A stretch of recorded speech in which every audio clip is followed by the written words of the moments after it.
Bismillahirrahmanirrahim. Assalamualaikum warahmatullahi wabarakatuh.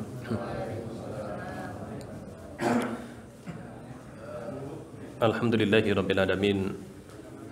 Wal 'aqibatu lil muttaqin wala udwana illa 'alal zalimin. Asyhadu an la ilaha illallah wahdahu la syarikalah wa asyhadu anna Muhammadan 'abduhu wa rasuluhu la nabiyya ba'dahu ma ba'd. Jamaah sekalian yang dirahmati Allah Subhanahu wa taala, alhamdulillah di kesempatan petang hari ini kita dipertemukan oleh Allah Subhanahu wa taala di majelis kita di Masjid At-Taubah ini ya. Semoga Allah Subhanahu wa taala menjadikan majelis kita majelis yang diberkahi oleh Allah Subhanahu wa taala. Ya. Salam dan salawat semoga senantiasa tercurah untuk junjungan kita Nabi Agung Nabi Muhammad sallallahu alaihi wasallam ya, beserta keluarga, sahabat dan seluruh umatnya yang senantiasa setia mengikuti petunjuk-petunjuk beliau hingga akhir zaman. Jamaah sekalian yang dirahmati Allah Subhanahu wa taala, tentu di antara nikmat yang begitu besar yang luar biasa yang Allah berikan kepada kita adalah nikmat hidayatul Islam, ya, nikmat kita berislam. Karena ini adalah sebuah nikmat yang betul-betul terpilih ya. Seperti dalam ayat dikatakan innaka la tahdi man ahbabta walakinallaha yahdi may yasha. Ya. Sesungguhnya engkau wahai Muhammad, engkau tidak akan bisa memberikan petunjuk keislaman ya kepada siapapun sekalipun dia adalah orang yang paling engkau cintai ya. Tetapi Allah Subhanahu wa taala akan memberikan petunjuk keislaman itu, hidayah keislaman itu kepada siapapun yang dikehendaki oleh Allah Subhanahu wa taala. Ya. Subhanallah, jasa yang begitu luar biasa dari Abu Thalib ya. Paman Nabi sallallahu alaihi wasallam kepada Nabi sallallahu alaihi wasallam itu tidak serta-merta Allah berikan hidayah keislaman pada beliau ya. Coba kita bandingkan dengan jasa apa kita terhadap Islam ya. Pengorbanan apa kita terhadap Islam, tapi subhanallah Allah berikan nikmat anugerah keislaman yang sangat luar biasa itu. Ya, tentu kita sangat mensyukuri.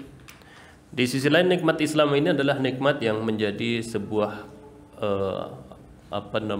sebuah pintu dari segala kebaikan dalam kehidupan dunia. Ya, Islam, iman menjadi sebab kebahagiaan dalam kehidupan dunia. Ya, man amila solehan min zakarin aw unsa wa huwa mu'min. Ya, siapapun orang mau beramal soleh, mau berbuat kebajikan, entah itu laki-laki ataupun perempuan, yang penting dia mukmin. Falanuhyanahu hayatan thayyibah. Kami akan berikan kehidupan yang baik kepada orang tersebut. Maka siapapun dia, Allah berikan hidayah Islam, dia kemudian mengamalkan Islam secara benar, maka pasti Allah berikan kehidupan yang baik. Itu di dunia, apalagi kemudian kehidupan di akhirat. Ya.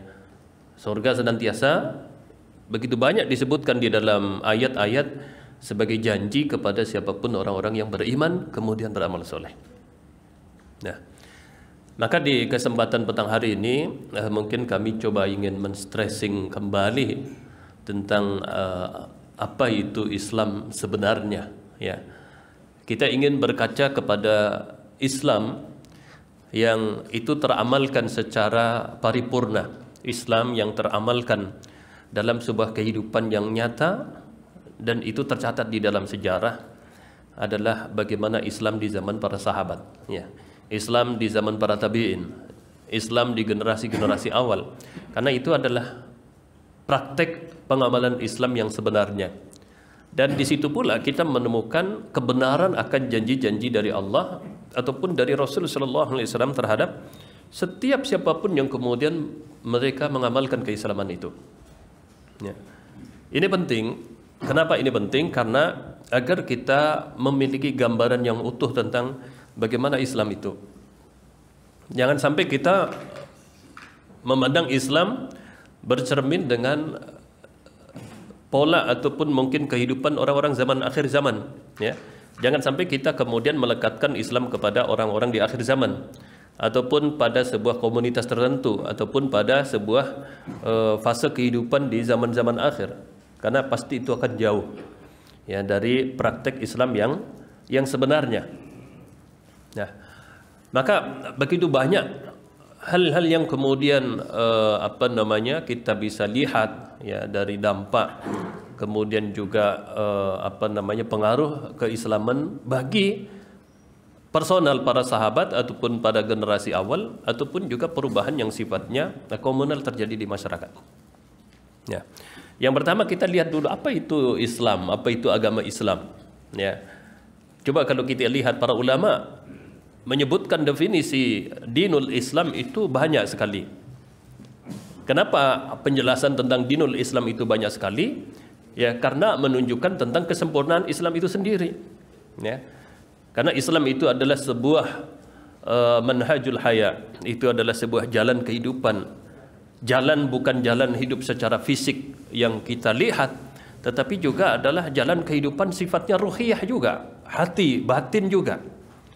Sehingga definisi itu susah kalau hanya agama Islam didefinisikan dengan satu definisi. Ya. Misalkan para ulama mengatakan din ataupun agama itu, mereka menyebutkan itu sinonim dari kata as-sultah wal qahru. Ya. Islam agama itu adalah sama artinya dengan as-sultah. Ya, kalau kita sering menyebut sultan, yaitu kekuasaan, dan al-qahru itu adalah kekuatan. Ya. Kenapa agama itu memiliki makna sebagai sebuah kekuatan dan juga kekuasaan? Karena memang hakikatnya agama itu adalah mengantarkan seseorang kepada hal tersebut. Kita lihat dulu misalkan di dalam dialog Rasul sallallahu alaihi wasallam dengan orang-orang Quraisy. Ya, di saat mereka menawarkan berbagai tawaran yang itu adalah puncak penawaran kepada manusia. Nabi ditawarkan kekuasaan, Nabi ditawarkan harta, Nabi ditawarkan wanita. Nah, itu adalah puncak daripada sebuah kenikmatan yang sifatnya duniawi. Tapi apakah Nabi itu kemudian mengambil itu? Tidak. Bahkan belum mengatakan, maukah kalian saya ajarkan satu kalimat, ya, dengan kalimat itu kalian akan menjadi penguasa di Arab dan non-Arab. Ya, perhatikan, Nabi mengatakan, maukah kalian saya ajarkan satu kalimat, jika kalian mengucapkan itu kalian akan menjadi penguasa di Arab dan non-Arab. Itulah kalimat syahadat. Artinya apa? Kalau orang itu berislam jadi penguasa. Dan ini fakta dalam kehidupan, praktik keislaman yang sesungguhnya. Maka di saat para sahabat berislam, masyarakat Arab berislam, betul mereka jadi penguasa. Sehingga agama itu adalah sama dengan kekuasaan.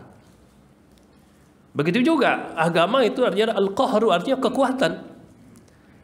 Karena terbangunnya sebuah kekuatan baru dalam imperium di zaman tersebut. Ada Romawi, ada Persia. Kemudian lahir sebuah kekuatan yang tidak pernah terbayangkan sebelumnya, itulah kekuatan Islam. Sehingga apa? Dengan berislamnya para sahabat, berislamnya orang-orang di zaman dulu, maka lahirlah sebuah kekuatan yang tidak mungkin dikalahkan oleh kekuatan apapun. Ya, tidak mungkin itu. Ya. Sehingga para ulama mengatakan ad-dinu al-qahru. Agama itu artinya adalah kekuatan. Ya. Sehingga terbayang dalam diri kita, kita beragama itu juga harus mengantarkan kepada kesana, ya. Dan itu fakta yang kemudian dipraktikkan oleh Rasul sallallahu alaihi wasallam, dipraktikkan oleh para sahabat, dipraktikkan oleh generasi awal dalam Islam itu. Sehingga apa? Islam itu betul-betul menjanjikan sebuah kemuliaan. Disitulah kemudian Umar bin Khattab radhiyallahu anhu, di saat memahami hakikat tentang Islam ini, hakikat tentang nikmat Islam ini, beliau mengatakan, nahnu qaumun azanallahu bil Islam. Kami adalah kaum-kaum yang hanya dimuliakan dengan Islam. Kami mulia itu dengan Islam, bukan dengan kekuatan. Dimuliakan bukan dengan yang lainnya, tapi kami dimuliakan dengan keislaman. Maka beliau mengatakan, fa idza btaghaina fi khairihi adanallahu lana. Maka seandainya kami itu mencari kemuliaan-kemuliaan itu kepada selain Islam, justru Allah itu akan hinakan kami. Kalau ada umat Islam kok ingin dipuji orang, disanjung orang, dihormati orang, diagungkan orang dengan cara selain Islam, justru Allah akan hinakan. Justru Allah akan hinakan itu. Itu sebagaimana dikatakan oleh sahabat Umar bin Khattab radhiyallahu anhu. Kenapa? Karena mereka merasakan betul bagaimana kehidupan jahiliyah dan bagaimana mereka merasakan sebuah kenikmatan luar biasa setelah mereka diberikan keislaman oleh Allah Subhanahu wa taala. Sehingga apa? Tidak ada kemuliaan di dalam kehidupan mereka kecuali adalah kenikmatan ataupun kemuliaan dalam Islam. Ya. Nah, yang jadi pertanyaan bagi kita adalah seberapa jauh pengaruh keislaman pada diri kita? Itu yang jadi PR kita bersama. Ya. Ini yang kemudian harus menjadi sebuah bahan pembelajaran evaluasi di dalam kita beramal. Kan tidak mungkin artinya Islam yang salah, kan tidak mungkin. Ya. Dulu ada seorang ulama ditanya tentang bagaimana pendapat Anda, ini orang terkenal sholat, orangnya baik kok mencuri. Ya, maka ulama tersebut mengatakan nggak ada. Benar, dia itu mencuri, itu terbukti mencuri. Dia katakan nggak ada, nggak mungkin ada itu. Kenapa nggak mungkin ada? Karena tidak mungkin Allah salah, tidak mungkin. Karena sholat itu adalah tanha anil fahsya'i wal munkar. Orang sholat itu nggak mungkin berbuat keji dan mungkar, itu nggak mungkin. Lalu siapa yang salah? Yang salah adalah pengamalan Islamnya. Begitu juga di saat kita sejak lahir kita berislam, kita beramal, berbuat kebaikan, tapi ternyata ini tidak membawa pengaruh banyak pada keislaman kita, bukan Islamnya yang salah. Bisa saja cara kita memahami salah, bisa saja penilaian kita terhadap kebenaran Islam yang salah, bisa saja pengamalan kita yang memang tidak sesuai dengan ketentuan dari Islam yang sesungguhnya. Nah, sehingga kenapa para ulama itu selalu mengatakan sibukkanlah dengan diri kalian sendiri, hisablah diri kalian sendiri sebelum kalian menghisab orang lain, kan gitu, menilai orang lain, kan gitu. Sibukkanlah dengan aib kita sendiri sebelum kita sibuk dengan aib orang lain. Kenapa? Karena mewujudkan keislaman yang seperti ini pun kita masih sangat jauh dari apa yang sebenarnya. Bagaimana mungkin kita akan kemudian masih sibuk dengan hal-hal yang kemudian bisa dikatakan remeh-temeh? Orang kebenaran yang ada di depan mata kita, kita masih sangat jauh untuk bisa mewujudkan dalam kehidupan kita sehari-hari. Nah, begitu juga Bapak Ibu sekalian yang dirahmati Allah Subhanahu wa taala, Islam ataupun agama ini juga dikatakan bermakna juga adalah al-qawanin wa taqalid. Ya. Agama ini juga artinya adalah sebuah perundang-undangan dan juga adalah tradisi budaya. Nah, ini penting. Ya. Di saat seseorang itu kemudian berislam, maka otomatis Islam itu adalah sebagai undang-undang dalam kehidupan. Itu adalah sebuah parameter aturan dalam sebuah kehidupan. Kapan sebuah aturan, kapan sebuah perilaku itu dikatakan benar, kapan dikatakan salah, parameternya adalah Islam. Parameternya adalah aturan dalam agama kita. Kenapa? Karena Islam itu adalah sebuah perundang-undangan dalam kehidupan. Baik itu di dalam skup pribadi, keluarga, masyarakat, bahkan sebuah negara. Ya.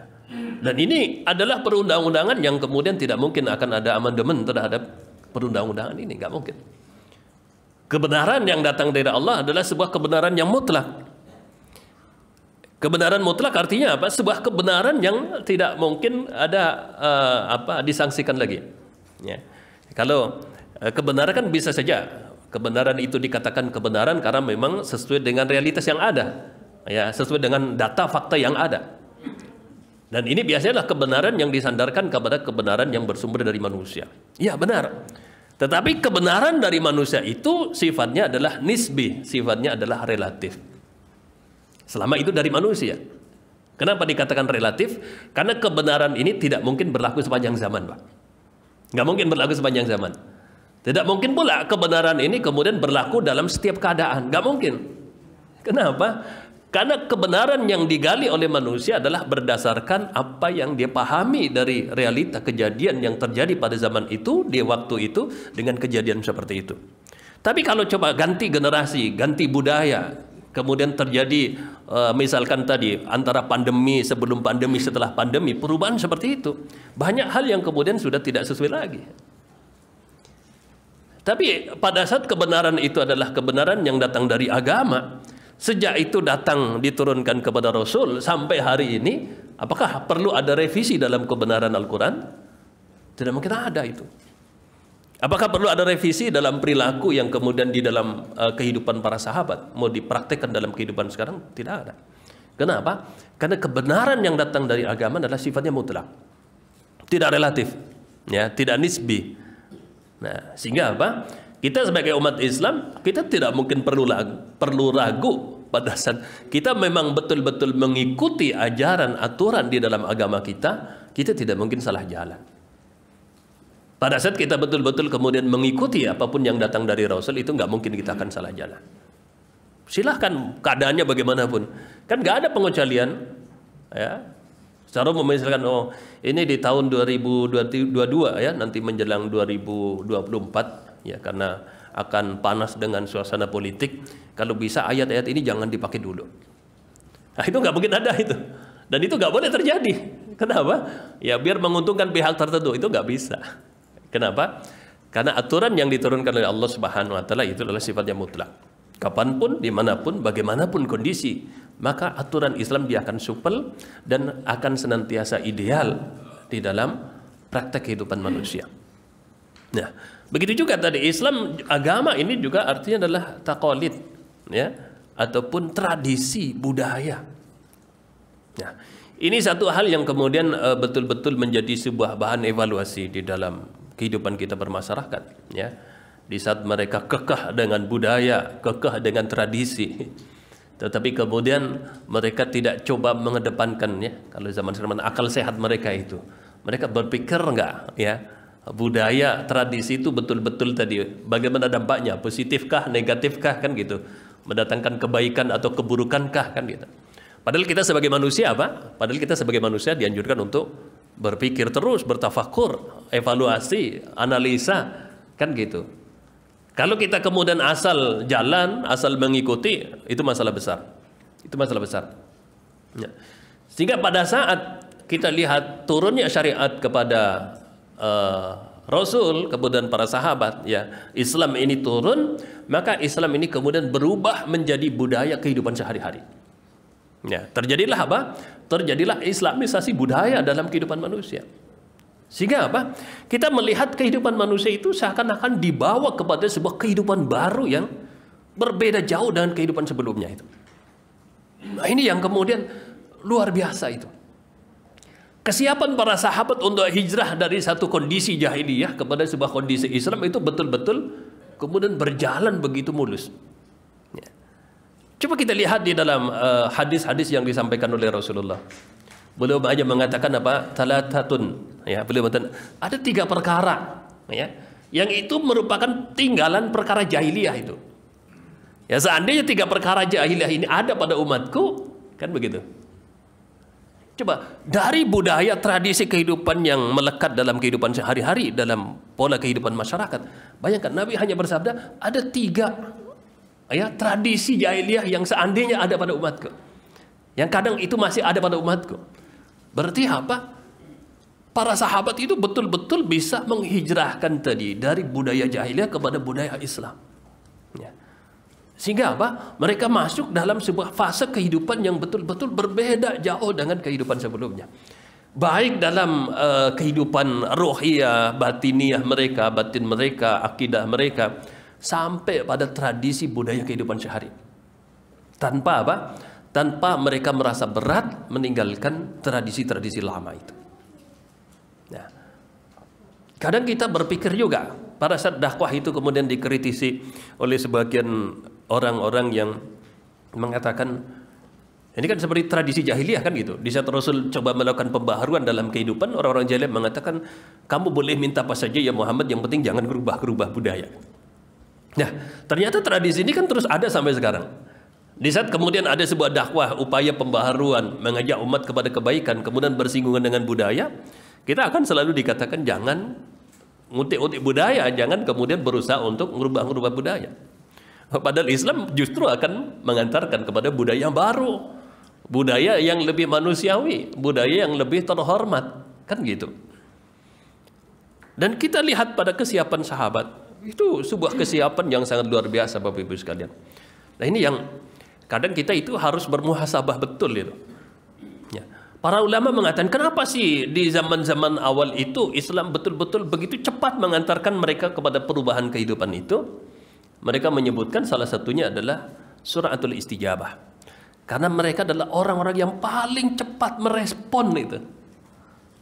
Ya, jadi cepat sekali merespon. Kalau datang dari agama itu berupa perintah, mereka sami'na wa ata'na. Ya, di saat mereka kemudian datang peringatan dari agama agar jangan dilakukan, mereka segeralah tinggalkan itu. Nah, budaya cepat merespon ini yang kemudian betul-betul menjadikan perubahan itu cepat pada diri kehidupan mereka itu. Aisyah radhiyallahu anha beliau mengatakan, ni'matun nisa nisaul ansar, ya. Sebaik-baik wanita itu wanita-wanita Ansor, sebaik-baik perempuan itu wanita perempuan Ansor itu. Itu sebaik-baik wanita dari sisi apa? Salah satunya dari sisi mereka cepat sekali merespon seruan Islam. Dikatakan malam hari turun surat Al-Ahzab yang memerintahkan berjilbab malam hari. Pagi hari semua wanita di Madinah sudah jilbaban itu, Pak. Wah, itu kan sebuah respon yang sangat luar biasa. Ya. Saya punya jamaah, ini saya tidak sebutkan ya, seorang ibu-ibu ya lama ngaji. Ya. Kebetulan beliau itu jualan bakso, jualan soto bakso kan ya. Ya kita maklum ya, jualan bakso soto itu kan panas itu kan. Ya. Dia itu kalau saya lewat, wah, dia langsung lari. Nah, nggak enak ada Abu Ayub. Nah. Jilbabnya kecil kan gitu. Nah, pas pengajian saya datang. Kenapa kan gitu?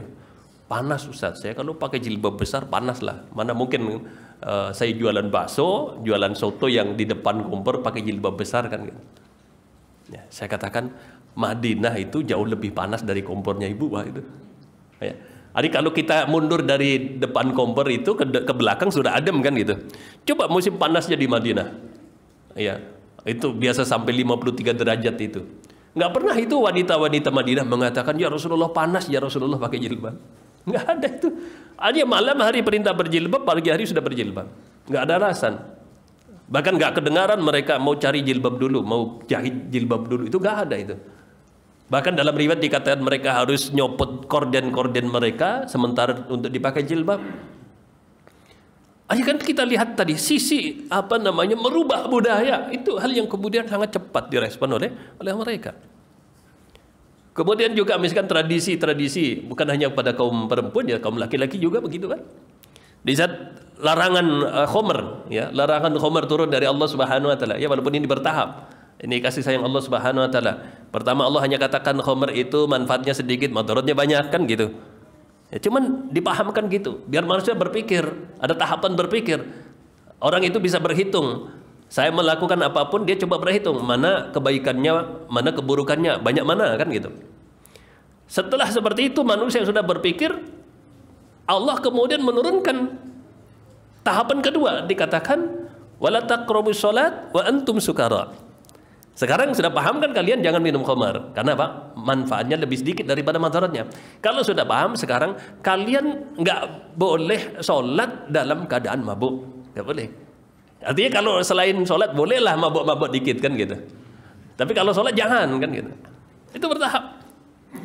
Nah di tahap kedua apa yang terjadi? Allah Subhanahu wa taala perintahkan khamar itu sudah diharamkan. Nggak boleh terjadi. Bagaimana respon para sahabat? Botol-botol itu yang masih di tangan langsung turun itu, Pak. Khamr yang masih di mulut langsung keluar itu, Pak. Betapa cepat mereka merespon kebenaran itu. Ya. Sehingga apa yang terjadi apa? Waktu 23 tahun itu betul-betul merubah sebuah budaya kehidupan jahiliyah menjadi budaya Islam yang sangat luar biasa. Nah, sehingga kadang faktor tadi ya, faktor bagaimana kita merespon dari agama ini juga menjadi penentu bagaimana kualitas keberagaman kita. Cepat lambat kita merespon agama ini juga menentukan bagaimana tingkat keberhasilan dalam kehidupan kita itu.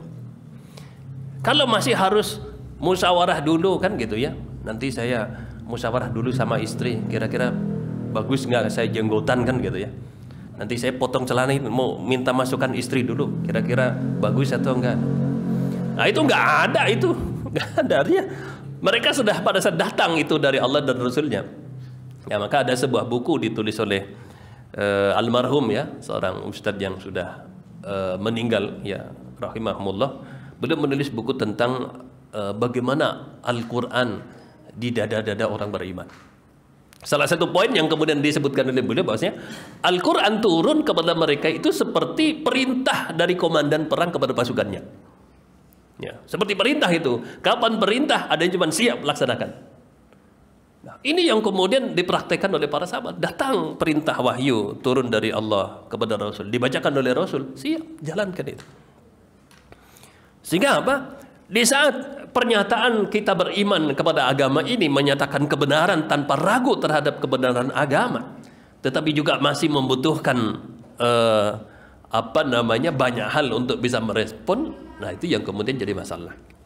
Ya, artinya seberapa yakin kita akan kebenaran yang datang dari agama itu. Ya, sehingga jamaah sekalian yang dirahmati Allah Subhanahu wa taala, Islam itu harus membawa budaya baru dalam kehidupan kita, yaitu budaya Islami. Islami di dalam perilaku kita pribadi, Islami dalam perilaku keluarga kita, masyarakat kita. Ini yang harus kita pahami. Ya. Jadi jangan sampai orang berpemahaman Islam itu saya sudah bersyahadat, berislam, sudah sholat, sudah selesai. Ya. Nah, inilah yang dikatakan dengan Islam KTP itu. Tapi Islam itu harus membawa kepada perubahan kebiasaan dalam kehidupan kita sehari-hari. Nah, begitu juga apa yang kita pelajari dalam keseharian kita, ya, apa yang kita pelajari, kita berusaha amalkan, itu harus betul-betul menjadi sebuah buah daripada ilmu tersebut yang melahirkan perilaku budaya kehidupan Islami. Nah, maka apa sih artinya? Ya, ilmu dan wawasan itu masuk ke dalam diri kita, tetapi kemudian tidak membawa perubahan dalam diri kita. Itulah yang kemudian senantiasa Nabi berdoa, Allahumma inni as'aluka ilman nafi'an. Ya Allah, saya minta kepadamu ilmu yang bermanfaat. Ilmu yang betul-betul membawa perubahan dalam diri. Ya. Begitu juga beliau berdoa, Allahumma inni a'udzubika min ilmin la yanfa. Ya. Ya Allah, saya berlindung kepadamu dari ilmu yang enggak bermanfaat. Ilmu dikaji, dipelajari siang malam, tapi perilaku tetap. Apa gunanya itu? Nabi berlindung dari hal yang seperti itu. Nah, maka Bapak Ibu jamaah sekalian yang dirahmati Allah Subhanahu wa taala, kesuksesan kita itu di depan mata kita. Ya, kebahagiaan hidup kita itu di depan mata kita itu.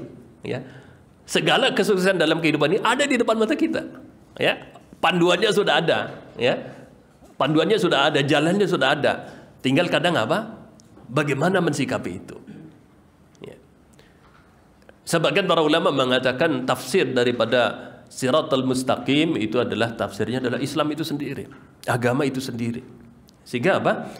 Islam itu Siratal Mustaqim. Islam itu jalan yang lurus. Jalan lurus itu jalan yang mudah dilalui. Jalan lurus itu jalan yang cepat mengantarkan kita pada tujuan. Jalan lurus itu kelihatan ujungnya. Jadi nggak bingung-bingung lagi kita itu. Sehingga orang itu pada saat dia mengikuti agama Islam, dia sudah mudah hidupnya. Nggak terombang-ambing dengan berbagai opini, pendapat, teori. Enggak. Ya. Dia juga nggak susah hidupnya, harus belok kanan, belok kiri, enggak. Lurus itu. Dikatakan dalam hadis ad-dinu yusrun, agama itu mudah itu. Mudah. Yang penting apa? Yang penting kita mau mengalahkan ego kita. Yang penting kita mau menundukkan hawa nafsu kita. Agama itu mudah. Mudah dilalui. Ya. Dan tadi agama juga cepat mengantarkan kita kepada puncak kesuksesan. Maka siapapun silahkan umat Islam yang ingin cepat sukses dalam kehidupan dunia, ingin bahagia dalam kehidupan dunia, ikuti ajaran Islam. Ikuti sebenar-benarnya itu. Ya. Dan biar lebih kuat lagi, ya, biar lebih kuat lagi, kita butuh penjelasan-penjelasan para ulama tentang ya, seperti kalau Mukhtasar bin Hajil Qasidin, itu kan buku ya, hal yang sangat luar biasa, buku yang sangat bagus. Saya selalu katakan ini buku untuk pemula ya, untuk kita, tapi sangat luar biasa. Kenapa seperti itu? Karena buku ini mengungkap tentang rahasia-rahasia ibadah. Ya sih, apa sih rahasianya sholat gitu? Apa sih rahasianya haji? Apa sih rahasianya bersedekah kan gitu? Apa sih rahasia sebuah keikhlasan? Apa sih rahasia di balik sebuah ketawakalan seperti itu? Agar apa? Kita memahami hakikat sebuah ibadah sampai kepada rahasia-rahasia itu. Sehingga ada upaya batin, ada adab-adab batin yang kita wujudkan dalam setiap ibadah. Sehingga ibadah itu bukan hanya sekedar sebagai apa? Sebuah ritual fisik saja, sebagai sebuah ritual rutinitas saja, enggak. Tetapi ada sebuah olah fisik, ada olah batin yang kemudian kita ingin wujudkan dari setiap ibadah itu. Nah, sehingga tadi apa? Betul-betul ibadah itu, amal soleh itu mengantarkan kita kepada yang sebenarnya. Ya. Ini hal yang kemudian penting. Nah, maka jamaah sekalian yang dirahmati Allah Subhanahu wa taala, jadi kesiapan kita dalam beragama sekaligus berarti kesiapan kita untuk meninggalkan tradisi budaya yang tidak sesuai dengan Islam. Ya. Tapi seandainya tradisi dan budaya itu memang sejalan dengan Islam, itu tidak ada masalah. Ya, bahkan itu bisa menjadi sebuah rujukan di dalam hukum Islam. Ya, seperti dikatakan al-adatu muhakamatun. Adat, tradisi, budaya yang ada di masyarakat yang baik itu adalah menjadi landasan hukum. Artinya apa? Tidak boleh umat Islam itu menyelisihi budaya yang ada di masyarakat selama budaya itu baik. Ya. Jadi islamisasi budaya itu bukan berarti mengganti semuanya, tetapi apa? Mengganti yang tidak baik menjadi baik. Seperti budaya mengagungkan tamu, menghormati tamu, budaya kemudian juga menolong. Ini kan budaya yang sangat menonjol dalam budaya jahiliyah di zaman Rasul. Ya, tetapi apa? Kemudian ini diformalkan menjadi budaya Islam. Ya, dengan turunnya ayat yang kemudian menetapkan bahwa budaya itu adalah Islami. Tapi tidak merubah dari budaya yang ada, cuman memformalkan itu menjadi budaya Islam. Ya. Maka tadi budaya yang selama itu adalah budaya baik, kita harus ikuti. Bahkan kalau kita melanggar, kita berdosa itu, karena itu landasan hukum. Tetapi budaya-budaya yang itu kemudian tidak sejalan dengan nilai Islam, maka itu harus ditinggalkan. Nah, kemudian jamaah sekalian yang dirahmati Allah Subhanahu wa taala, ad-din juga artinya adalah al-jazaa wal hisab. Ya. Agama itu artinya adalah balasan. Ya. Wal hisab dan perhitungan. Ya. Jadi kalau kita sudah masuk Islam, Bapak Ibu sekalian, semuanya sudah diperhitungkan. Ya. Jadi orang itu kalau sudah masuk Islam semuanya sudah diperhitungkan. Kebaikan diperhitungkan oleh Allah dengan dilipat gandakan balasannya. Kalau keburukan diperhitungkan oleh Allah dan tidak dibalas kecuali sesuai dengan nominal dosanya itu. Ya, sehingga apa? Orang kalau sudah berislam semuanya nggak ada yang gratis, Pak. Ya, kebaikan diperhitungkan oleh Allah dan keburukan juga senantiasa akan dibalas oleh Allah Subhanahu wa taala. Ini hal yang harus kemudian mengantarkan kita kepada sebuah pemikiran yang lebih matang lagi. Ya. Sehingga apa? Jangan pernah ada terbersit di dalam diri kita. Ini mungkin salah satu kiat ya, bagaimana kita mengalahkan ego. Ya.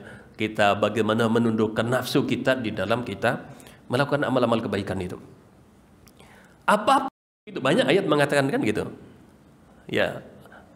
Wa ma anfaqtum min nafaqatin, ya. Apapun yang engkau nafkahkan, apapun yang engkau infakkan ya dari sebuah nafkah itu, bahwa